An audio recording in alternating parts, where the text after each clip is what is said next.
Conservation of momentum होता क्या है? देखो, ये दो बॉल हैं, कोलिजन के पहले का जो मोमेंटम होता है और कोलिजन के बाद का जो मोमेंटम होता है वो इक्वल होता है, उसमें कोई एक्सटर्नल फोर्स वर्क नहीं करता है।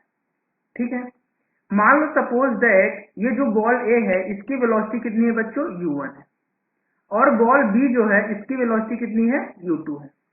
अब मान लो ये t टाइम के लिए कोलाइड करते हैं, t टाइम इनका जो कोलिजन का जो ड्यूरेशन होता है वो t होता है, और यहाँ पे जब कोलिजन के बाद मास m1 मतलब बॉल a जो है इसकी वेलोसिटी कितनी हो जाती है?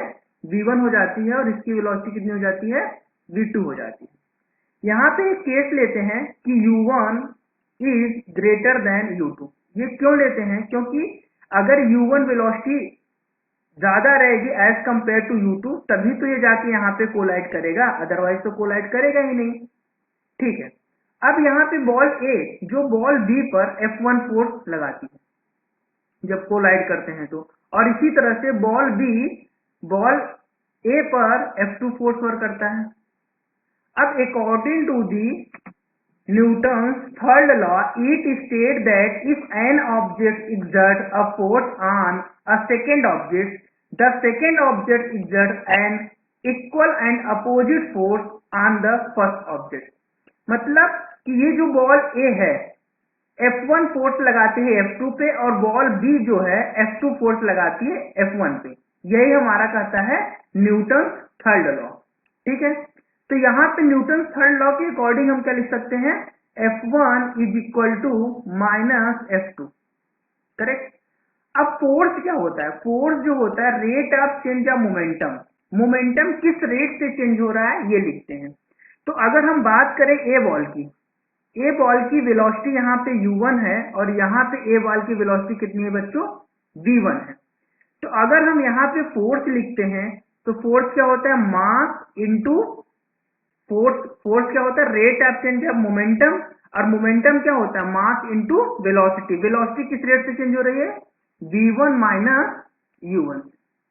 करेक्ट, और डिवाइड बाय कितना हो जाएगा? t हो जाएगा, t टाइम के लिए कोलाइड हो रहे हैं। इसी तरह से जो बॉल B है यहाँ पे वेलोसिटी कितनी है? u2, और यहाँ पे जो बॉल B है यहाँ पे वेलोसिटी दे रखी है v2। करेक्ट, तो यहाँ पे फिर हम लिखेंगे force is equal to rate of change of momentum. तो ये कितना हो जाएगा? m2, और यहाँ पे क्या हो जाएगा बच्चों? v2 minus u2 whole divide by t। Correct, अब इसको जरा सा हम रीअरेंजमेंट करते हैं, और इसको हम कैसे लिखेंगे? ये t से t कैंसिल आउट हो जाएगा, क्योंकि जो कोलिजन का टाइम हमने ले रखा है वो क्या ले रखा है? t, इक्वल टाइम लगता है। तो ये क्या हो जाएगा? m1 v1 minus m1 u1 is equal to m2 v2 minus यहाँ पे m2 u2 हो जाएगा। यहाँ पे ये माइनस चिन्ह रहेगा, ठीक है, क्योंकि ये माइनस, तो ये माइनस जब अंदर जाएगा तो ये माइनस हो जाएगा, और ये कितना हो जाएगा बच्चों? प्लस हो जाएगा। अब माइनस को, अब जिस फैक्टर को हम एक साइड लिखते हैं तो ये हो जाएगा m1 v1 plus m2 v2 is equal to, इधर क्या हो जाएगा? इस फैक्टर को हम राइट साइड ले आएंगे, तो m1 ये हो जाएगा u1 प्लस m2, और ये हो जाएगा u2। अब ये क्या है? ये हमारा है फाइनल मोमेंटम। इसको हम क्या बोलते हैं? फाइनल मोमेंटम बोलते हैं। करेक्ट, इज इक्वल टू क्या हो जाएगा? ये हमारा हो जाएगा इनर्शियल मोमेंटम।